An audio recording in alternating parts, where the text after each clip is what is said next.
আসসালামু আলাইকুম রহমতুল্লাহ। টাকায় ৮ মণ চালের সেই স্বর্ণালী বাংলার কথা মনে আছে নিশ্চয়।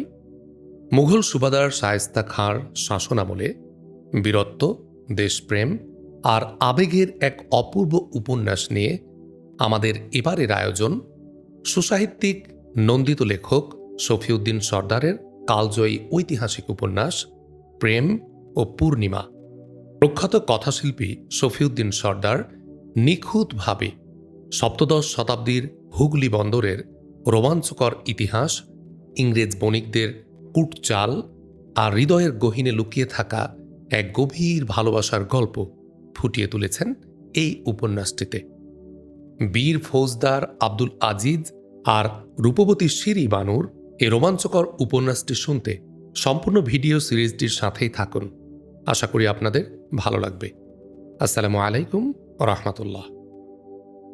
মোর গোহালে গাই থাকবে, ঘাস খাওয়াবো, দুধ দোহাবো, দুধের মালিক ভাই থাকবে। রাজমহলের যুদ্ধ থেকে তাজমহলের যুগ তক দিল্লি বাংলার সম্পর্ক এই কিসিমের ইসলাম বিরোধী মালিকানা এবং ভ্রাতৃত্ববোধের সম্পর্ক। এ সম্পর্ক অস্বস্তিকর বই কি।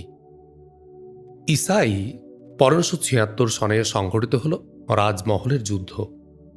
বাংলার স্বাধীন সালতানাতের শেষ প্রহরী দাউদ খান কাররানি পরাজিত এবং নিহত হলেন। অপরিসীম বেঈমানের শিকার হয়ে স্বাধীন সালতানাতের শেষ সূর্য অস্তমিত হল।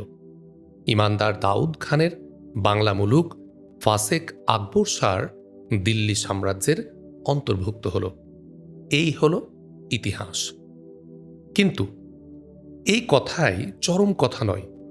ইতিহাসের অন্তরালে আসল কথা হল, সেদিন শুধু বাংলা মুলুকের ভৌগোলিক এলাকাটাই দিল্লি মুলুকের অন্তর্ভুক্ত হয় মানুষগুলো হয় না। ভৌগোলিক এলাকাটাও দিল্লির বাদশাহ আকবর শাহ তৎক্ষণাৎ পুরোটায় আয়ত্তে আনতেও পারেন না। সুলতান দাউদ খানের মৃত্যুর পর সুদীর্ঘ ৩০ বছর বা ততোধিক কাল পর্যন্ত ১২ ভূঁইয়া নামের বাংলার কিছু বাহাদুর দিল্লির আগ্রাসন প্রতিরোধ করে আসতে থাকেন। যদিও হালে শ্রেষ্ঠ বাঙালি আখ্যাপ্রাপ্ত দুজন ভূঁইয়ার ভূমিকা এখানে তলিয়ে দেখার অবকাশ আছে এবং কিছু কাল্পনিক ভূঁইয়ার নাম এই ১২ ভূঁইয়ার তালিকাটি দূষিত করে রেখেছে। সম্রাট জাহাঙ্গীরের সুবাদার ইসলাম খানের কূটকৌশলী বাংলার এই প্রতিরোধ অবশেষে ভেঙে পড়ল। কিন্তু বাইরের প্রতিরোধ ভেঙে পড়লেও বাংলার মানুষের, বিশেষ করে ইমানদার এবং পরহেজগার মুসলমানদের অন্তরের প্রতিরোধ তৎক্ষণাৎ ভেঙে পড়েনি। তারা দিল্লির বিদাত এবং নামকাওয়াস্তে মুসলমান সম্রাটদের প্রভুত্ব আন্তরিকভাবে কবুল করতে পারেননি। এ শাসনকে তারা বাইরের শাসন বলেই গণ্য করতে থাকেন। ইসলাম খানের পর কাসিম খান, ইব্রাহিম খান, শাহজাদা সুজা, এমনকি সুবাদার মীর জুমলার কাল পর্যন্ত এই অবস্থার কোনো পরিবর্তন ঘটে না। কোনো কোনো সুবাদার নিজের আচরণ ও কর্মদক্ষতার দ্বারা কিছু লোকের প্রীতি হাসিলে সফলকাম হলেও ব্যাপক কোনো পরিবর্তন তারা আনতে পারেন না। অধিকাংশ সুবাদারই বাদশার হুকুমে নকরি করতে এসেছেন, নকরি করে চলে গেছেন।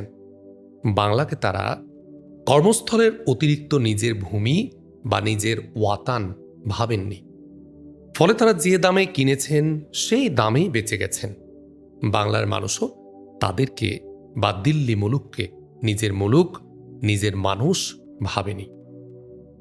এই হালেই কেটে গেল প্রায় গোটা একটা শতাব্দী। অতপর পাল্টে গেল পরিবেশ, আর তাতে করে বদলে গেল সম্পর্ক।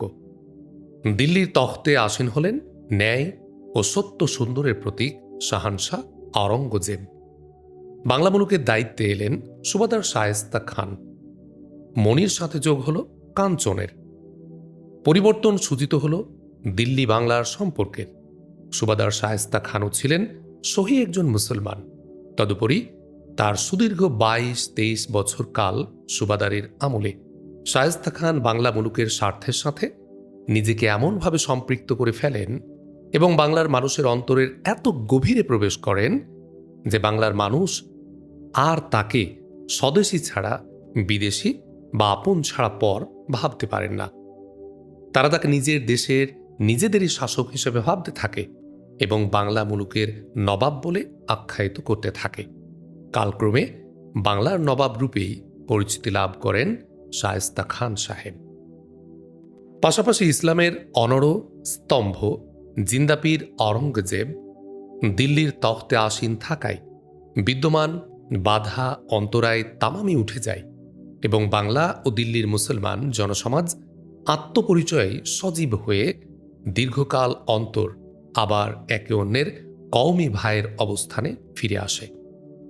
আওরঙ্গজেব ছাড়া সমগ্র হিন্দুস্তানের মুসলমান জনগোষ্ঠীর প্রতিনিধিত্ব করার মতো কোনো যোগ্যতা আকবর শাহ এবং তৎপরের কোনো মুঘল বাদশার ছিল না।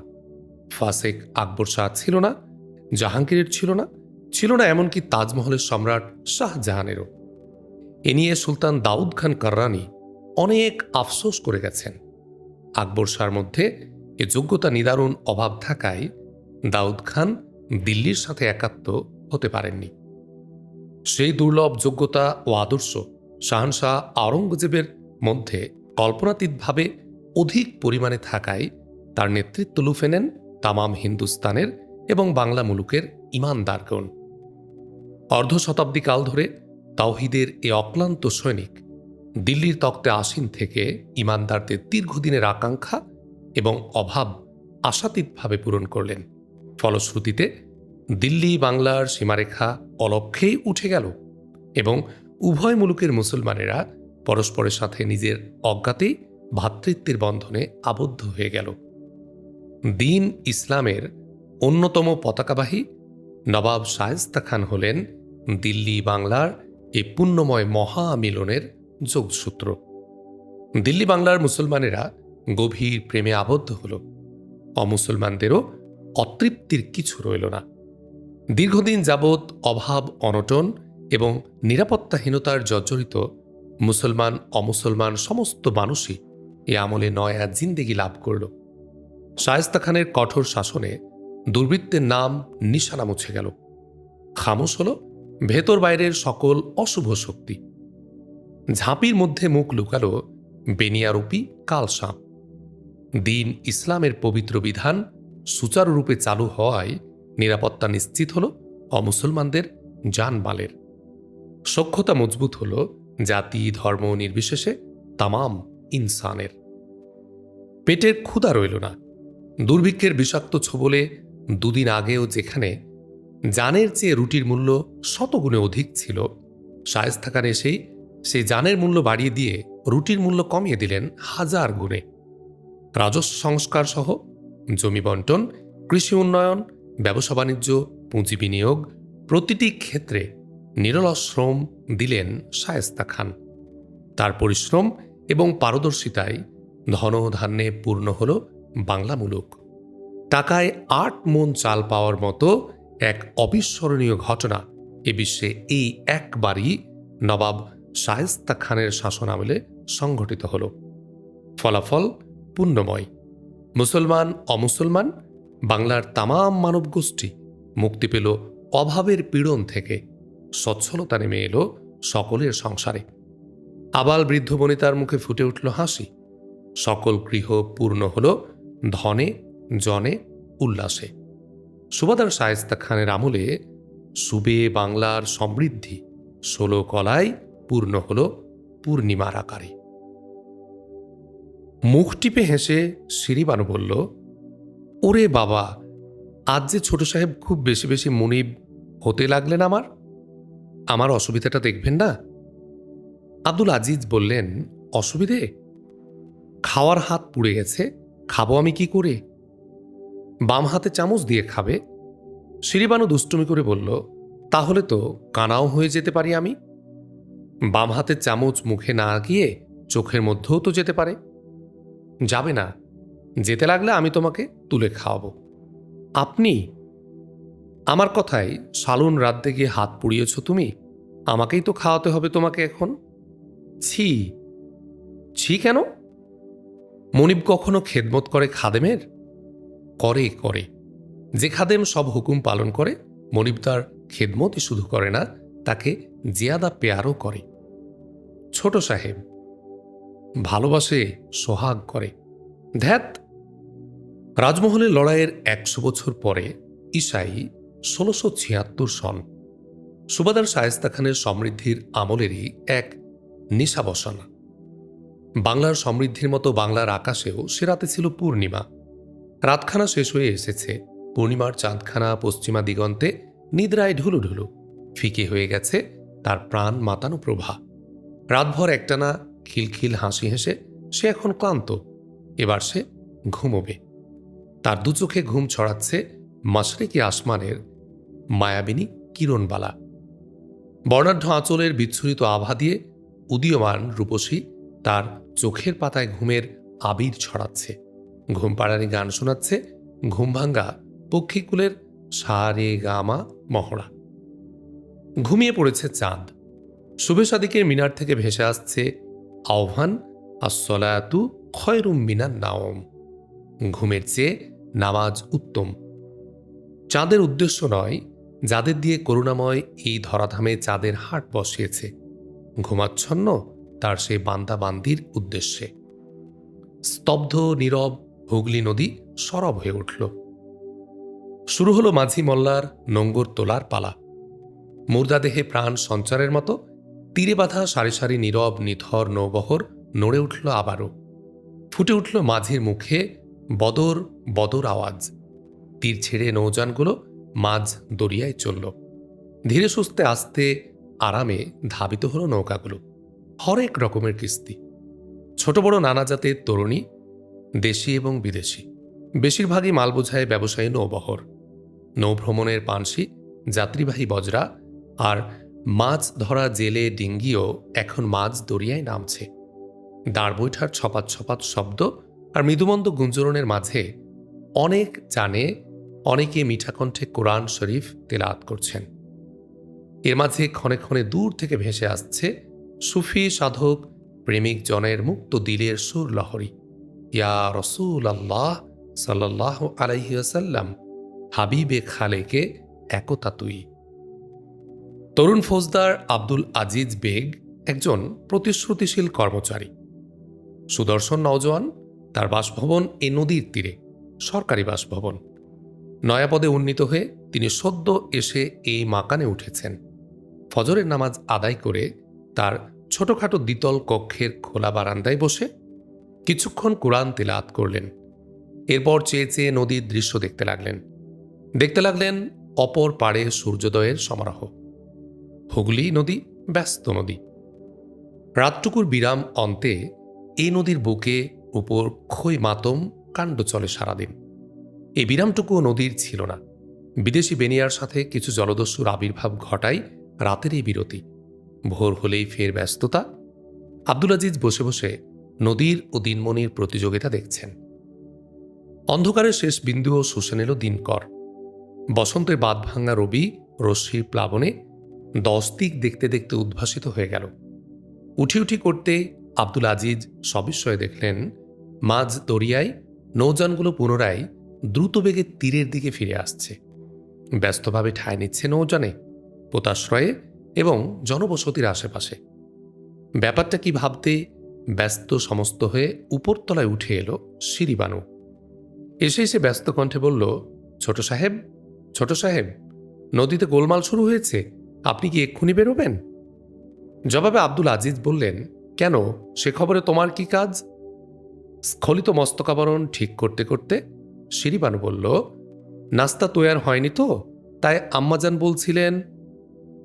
কেন তৈয়ার হয়নি কেন? ফজরের রক্ত অনেক আগেই পেরিয়ে গেছে। জি সাহেব, আম্মাজানের তবিয়তটা ভালো নেই তো? ভালো নেই? জি না, রাতে খুব জ্বর গেছে। ও, আজব আলী কোথায়? আমিন গাজী? গাজী চাচা হইচই শুনে ঘাটের দিকে গেছেন।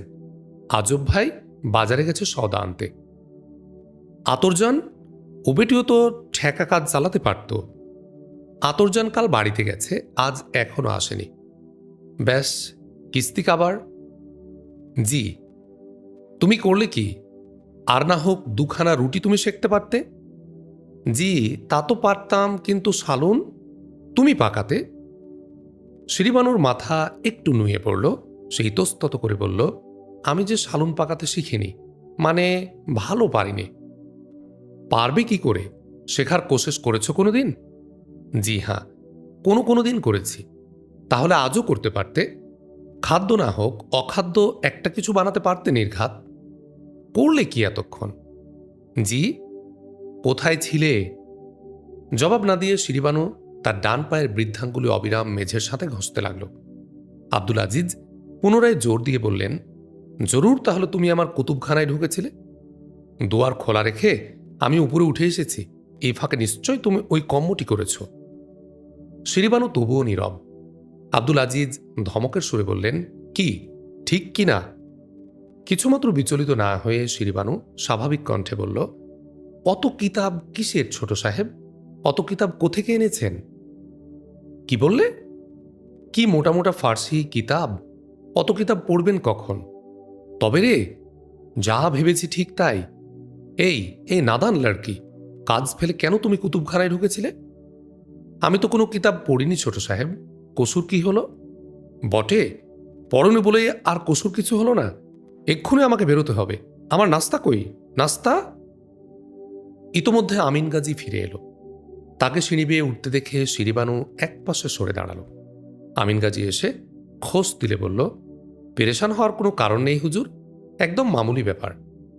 আব্দুল আজিজ প্রশ্ন করলেন, কিরকম? আমিন গাজী বলল, আমি ওই দরিয়ার কথা বলছি। কোনো কিছুই ঘটেনি দরিয়ায়। কাজিয়া ফ্যাসাদ হুড় হাঙ্গামা কিছুই হয়নি। ওই ভাটির দিকে কোথায় যেন কি এক গোলমাল হয়েছে গত রাতে। ওই খবর শুনেই ভয় পেয়েছে কিস্তিগুলো। তাই নাকি? জি হুজুর, জি। ভাটির ওই গোলমালটা গত রাতেই থেমে গেছে। সে খবরও এসে পড়েছে। এখনই আবার রওনা হবে কিস্তিগুলো। আব্দুল আজিজ আশ্বস্ত হয়ে বললেন, ও তাই বলো। আমি তো ভাবলাম জরুর কোনো দাঙ্গা বেঁধেছে নদীতে, এক্ষুনি আমাকে বেরোতে হবে। তা বাদলেই আপনি বেরোবেন কেন হুজুর? আপনি তো ছুটিতে আছেন। ম্লান হাসি হেসে আব্দুল আজিজ বললেন, ফৌজি লোকের আবার ছুটি? লড়াই নেই, ছুটি। লড়াই বাঁধলে ফৌজি লোকের মরার ফুরসত কোথায় গাজী মিয়া? আমিন গাজী সিঁড়ির মাথায় দাঁড়িয়েছিল। শিরিবানু নেমে যাওয়ার পথ না পেয়ে কিছুক্ষণ উসখুস করল এবং অবশেষে আব্দুল আজিজকে উদ্দেশ্য করে বলল, তাহলে আমি গিয়ে যা হোক কিছু একটু পাক করব। খেয়াল হতে আব্দুল আজিজ সঙ্গে সঙ্গে বললেন, থাক থাক, মেহরবানি করে ও কাজটি আর করো না। বাইরে বেরোনোর তাড়া যখন নেই, তখন তোমার হাতের শাহী খানা খেয়ে আমি মৌতের হাতে সোপর্দ হতে চাই না। শিরিবানুর হাসি এলো। দাঁতে আঙ্গুল দিয়ে ফিক করে হেসে সে মাথা নিচু করল। আমিন গাজীকে লক্ষ্য করে আব্দুল আজিজ বললেন, গাজী মিয়া, চাচি আমার শরীর নাকি ভালো নেই। যাও তো, একটু নাস্তার ব্যবস্থা দেখো তো। আজব আলী ফিরে থাকলে তাকেই লাগিয়ে দাও। আমিন গাজী বিস্মিত হয়ে বললেন, হ্যাঁ, সে কি, নাস্তার ব্যবস্থা এখনো হয়নি? হবে কি করে? চাচি আমার বিমার, আর ইনি তো ফুল বিবি, সালুন পাকাতে পারেন না। আব্দুল আজিজ শিরিবানুর দিকে তিরসা নজরে তাকালেন। আমিন গাজী সান্ত্বনা দিয়ে বললেন, আহা, না জানলে পারবে কি করে? যখন শিখবে তখন ঠিকই পারবে। ও কোনোদিনই শিখবে না। তা শেখার দরকারটাই বা কি হুজুর? সবাইকে যে সব কিছুই শিখতে হবে এর তো কোনো মানে নেই। ও, তবেই হয়েছে। চেহারায় পেতনি, লেখাপড়ায় বকলম, কাজে কামে আমড়ার ঢেঁকি। কোন নবাব বাদশার ঘরে ওর ঠাঁই হবে যে ওকে রেঁধে খেতে হবে না? আমিন গাজী ঈষৎ হেসে বলল, তা নবাব বাদশার ঘরে না হোক, হুজুর এইরকম আদর থাকলে, মানে ওর এলেম হাসিলের এই মওকাটা ঠিক থাকলে, ওর যা চেহারা আর আদব আখলাক, তাতে কোনো ভালো ঘরে ওর ঠাঁই হওয়া তো কঠিন কিছু ব্যাপার নয় হুজুর। ব্যাস ব্যাস, তোমাকে আর সে ওকালতি করতে হবে না গাজী মিয়া। ওদিকটা রেখে এখন আমার দিকটা দেখো। আর কতক্ষণ ভুখা থাকতে হবে আমাকে? সম্বিত ফিরে এসে আমিন গাজী ব্যস্ত কণ্ঠে বলল, ও হ্যাঁ হ্যাঁ, আচ্ছা হুজুর, আচ্ছা, আমি এক্ষুনি দেখছি। আমিন গাজী তৎক্ষণাৎ দ্রুত পদে নেমে গেল। পথ পেয়ে শিরিবানু চলে যাওয়ার উদ্যোগ করতে আব্দুল আজিজ তারিক কি কণ্ঠে বললেন, দাঁড়াও, কাজ ফেলে কেন তুমি আমার কুতুবখানায় ঢুকলে? আর ঠিক ঠিক কৈফিয়ত দিয়ে তবে তুমি যাবে। দাঁড়িয়ে গিয়ে শিরিবানু নত মস্তকে বলল, কাজ ফেলে তো ঢুকিনি, সব কাজ শেষ করেই গেছি। সব কাজ? জি, উঠোন আঙ্গিনা ঝাড় দিলাম, মেঝে বারান্দা মুছলাম, বাটি বর্তন সাফ করলাম। কেন কেন? তুমি তা করতে গেলে কেন? আতরজান আসেনি তো কি হয়েছে? আর মানুষ তো আছে, একটু দেরি হলেও কি আটকে থাকতো সব কাজ? তো আমি কি করব? তোমার কাজ করবে। হুজুর যে সবক তোমাকে দিয়ে গেছেন গতকাল, তা রপ্ত করা হয়েছে? না। মানে? কি হবে তা রপ্ত করে? এলেম। জি হ্যাঁ, ওই তো শুনলেন। তোমাকে পণ্ডিত হতে হবে, আর সে ব্যবস্থা আমাকেই করে দিতে হবে। আমারই যখন দায়, সবাই যখন চায় যে এলেম শিক্ষা দিয়ে নবাবের দরবারে মুন্সি সাহেবের পদটা আমিই তোমাকে দিয়ে দেই, তখন এলেম হাসিল না করে সবলে হাসি চেপে শিরিবানু কথার মধ্যেই বলল, কি কি ছোট সাহেব, কিসের পদ? মুন্সি, মুন্সি, মহিলা মুন্সি, নবাবের দরবারে জেনানা মুন্সির পদ। কি হয়েছে সেই পদ? নিলামে উঠেছে। এবার তুমি হবে নবাবের মুন্সি সাহেবা, দরবার উজালা করে বসে থাকবে। দাঁত দিয়ে ঠোঁটটা কামড়ে ধরা সত্ত্বেও শিরিবানু কিছুতেই হাসির বেগ চেপে রাখতে পারল না। সে সশব্দে হেসে উঠে বলল, আমি? জি, তুমি। আর আমাকে সে পদটা পাইয়ে দিতে হবে। অবস্থা যখন এই, তখন এলেম হাসিল করা রেখে তুমি বর্তন ঠেলতে গেলে কেন? বাতাও, আমাকে দোষের ভাগী করবে? দোষের ভাগী? তোমার এলেম শিক্ষা না হলে দোষটাকে সবাই আমাকে দেবে না? মুখের হাসি বন্ধ করে শিরিবানু বলল, তা হবে কেন? আমি তো এলেম শিক্ষা করব না। করব না মানে? 100 বার করবে। আমি করব না। শিরিবানু দৃষ্টিটা নামিয়ে নিল। আব্দুল আজিজ সবিস্ময়ে বললেন, মতলব? আলেম সাহেবকে যেদিনই 1 কাড়ি টাকা গুনে দিলাম, সে কি তামাশা দেখার জন্য? শিরিবানু কিছুটা ক্ষুণ্ণ কণ্ঠে বলল, তা দিলেন কেন ছোট সাহেব? আম্মাও নিষেধ করলেন, খামাখা আপনি টাকা খরচ করলেন কেন? আব্দুল আজিজ গোস্সা হলেন। গোস্সা ভরে বললেন, কি বললে? খামাখা আমি টাকা খরচ করলাম? খামাখাই তো। তবে রে, বেরো, বেরো আমার ঘর থেকে। এত বড় কথা, আমার মুখের উপর আমার কাজের সমালোচনা, তাও আবার এক নাদান লড়কি। বেরো, এক্ষুনি বেরো। আব্দুল আজিজ কয়েক কদম এগিয়ে এলেন। মুখে কাপড় দিয়ে হাসি চেপে শিরিবানু দ্রুত পদে সিঁড়ি ভাঙতে লাগল। তার গমন পথে চেয়ে থেকে আব্দুল আজিজ আপন আক্রোশে বললেন, ফের আমার সামনে এলে চাবকে তোমার পিঠের ছাল তুলে নেব। শিরিবানুর পিঠের ছাল আব্দুল আজিজ এমন আরো অনেক বাড়ি তুলে নিতে চেয়েছেন, কিন্তু আজ পর্যন্ত তার সে বহু ঘোষিত কাজটি অসম্পূর্ণই রয়ে গেছে। পিঠের ছাল তুলে নেওয়া তো দূরের কথা, তার একখানা কেশের অগ্রভাগও অদ্যতক তিনি স্পর্শ করতে পারেননি। কারণটা এর সরাসরি শনাক্ত করা শক্ত। আব্দুল আজিজের সে সাধ্য নেই, এটা ভাবা মিথ্যা। সে সাধ্য তার আছে, এটা ভাবাও সত্য নয়। আসলে এক গায়েবী প্রতিরোধ দাঁড়িয়ে আছে মাঝখানে। শিরিবানু আব্দুল আজিজের নিজের বোন বা ঘনিষ্ঠ কেউ হলে তাকে 2-1টা চড় থাপ্পড় মারা আব্দুল আজিজের পক্ষে এমন কোনো অসাধ্য কাজ হতো না। একেবারে অনাত্মীয়া এক কাজের মেয়ে হলে আর না হোক তাকে বিদায় করাও কোনো দুরূহ কাজ ছিল না। কিন্তু আব্দুল আজিজের সাথে শিরিবানুর সম্পর্ক এই 2 পর্যায়ের কোনোটাতেই পড়ে না। সর্বোপরি আব্দুল আজিজের মুখের তেজের সাথে এ ব্যাপারে তার দিলের তেজের কোনোদিনই সমন্বয় সাধন হয় না। শিরিবানু আব্দুল আজিজের আতিয়া, কিন্তু ঘনিষ্ঠ বা নিকট নয়। আব্দুল আজিজের ওয়ালেদ ঢাকায় নবাব শায়েস্তা খানের এক বেসামরিক বিভাগে উচ্চ পদে চাকরি করেন। শিরিবানুর আব্বা গরিব সাঈদ বেগ আব্দুল আজিজের আব্বার দূর সম্পর্কের ভাই। সম্পর্কটা একটু বেশি রকমের দূরের। হঠাৎ এক বিমারে সাঈদ বেগ ইন্তেকাল করলে সহায় সম্বলহীন সাঈদ বেগের স্ত্রী কন্যার চরম দুর্দশায় নিপতিত হয়। ইতোমধ্যে নেমে আসে নিদারুণ এক দুর্ভিক্ষ। সুবাদার মীর জুমলার সুবাদারির শেষ ভাগে ভয়াবহ এক দুর্ভিক্ষ বাংলা মুলুকে আঘাত হানে। পেটের দায়ে লোকজন গাছগাছড়ার পাতা খেতে শুরু করে। একখানা রুটির জন্য মৌতের ঝুঁকি নিতেও কেউ ইতস্তত করে না। আব্দুল আজিজের আব্বা ছিলেন একাধারে একজন উচ্চপদস্থ কর্মচারী এবং দৌলতমন্দ ব্যক্তি, ইমানদার এবং পরহেজগার আদমি। দুর্ভিক্ষ দেখা দিলে তিনি তার দূরের নিকটের তামাম গরিব দুঃখী আত্মীয় স্বজন এবং খাতিরের লোকদের নিয়ে এসে নিজের বিশাল মাকানের এক অংশে ঠাঁই দেন এবং সকলের আহার অবস্থানের ব্যবস্থা করেন। সাইদ বেগের স্ত্রী কন্যাও তিনি ওই একই সাথে নিয়ে আসেন এবং তাদের অন্ন বস্ত্র এবং বাসস্থানের ব্যবস্থা করেন। শিরিবানুর বয়স তখন 4 কি 5 বছর। এরপর একদিন দুর্ভিক্ষ কেটে যায়। আগত ব্যক্তিরা আবার সকলেই নিজ নিজ গৃহাবাসে ফিরে যায়, কিন্তু যাওয়ার জায়গা না থাকায় সাইদ বেগের স্ত্রী মদিনা বিবি এবং কন্যা শিরিবানু রয়ে যায়। ঠিক রয়ে যায় তা নয়, আর 5 জনের মতো তারাও আল্লাহ ভরসা করে নিজ এলাকায় ফিরে যেতে উদ্যত হলে আব্দুল আজিজের আব্বাই তাদের ওই অসহায়ভাবে যেতে দেন না, নিজ মকানেই রেখে দেন। সেই থেকেই শিরিবানুর এই পরিবারে রয়ে গেছে।